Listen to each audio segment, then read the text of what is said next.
ওসমান হাদির হত্যার বিচার করতে 1 মাসের সময় বেঁধে দিয়েছে ইনকিলাব মঞ্চ। সোমবার সংগঠনটির হুঁশিয়ারি দেয়, এই দাবিতে মঙ্গলবার শাহবাগে শহীদি শপথ গ্রহণ করবে ছাত্র জনতা। অন্যদিকে গোয়েন্দা সংস্থাগুলোর সংস্কার দাবিতে সরকারকে আলটিমেটাম দিয়েছে মঞ্চ 24 নামের আরেকটি সংগঠন। এদিনও হাদির সমাধিতে শ্রদ্ধা জানাতে আসেন অনেকে। বিস্তারিত জানাচ্ছেন নিবিড় সাহা।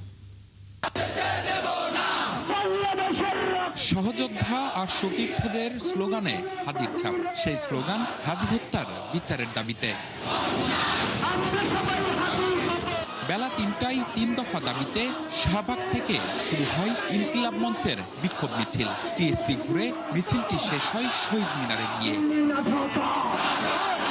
পরে সংক্ষিপ্ত সমাবেশে কথা বলেন সংগঠনের নেতারা।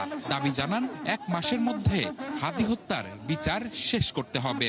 1 মাসের মধ্যে হাদিদের খুনিদেরকে গ্রেফতার করে বিচারের মুখোমুখি করতে হবে এবং নির্বাচনের সময় নির্বাচনকে বাস্তবায়ন করতে হবে। আমরা ইনকিলাব মঞ্চের পক্ষ থেকে আগামীকাল শহীদি শপথ ঘোষণা করছি।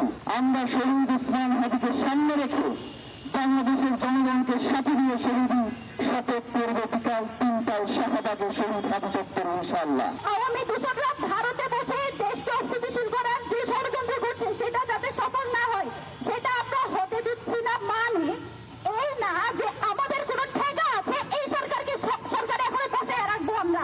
এর আগে দুপুরে ওসমান হাদির হত্যাকারীদের বিচারের দাবিতে মধুর ক্যান্টিনে সংবাদ সম্মেলন করেছে মঞ্চ 24 নামে সংগঠন। ওসমান হাদির অপরাধীদেরকে যদি গ্রেফতার না করা হয়, জুলাই সকল শক্তিদেরকে সাথে নিয়ে আমরা আবার শাহবাগ অবরুদ্ধ করব, আবার রাজপথে থাকবো।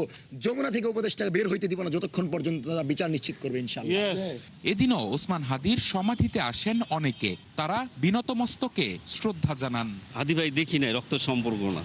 এই যে সন্তান রেডিও উত্তর থেকে আসছে। আমি হাদি ভাইকে টেলিভিশনের থেকে চিনেছি। তার যে বক্তব্য সেটাকে আমরা এস্টাবলিশ করার জন্য চেষ্টা করে যাব।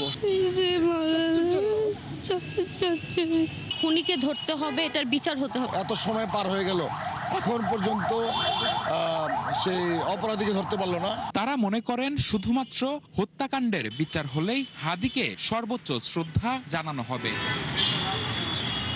নিবিড় সাহা, ৭১, ঢাকা।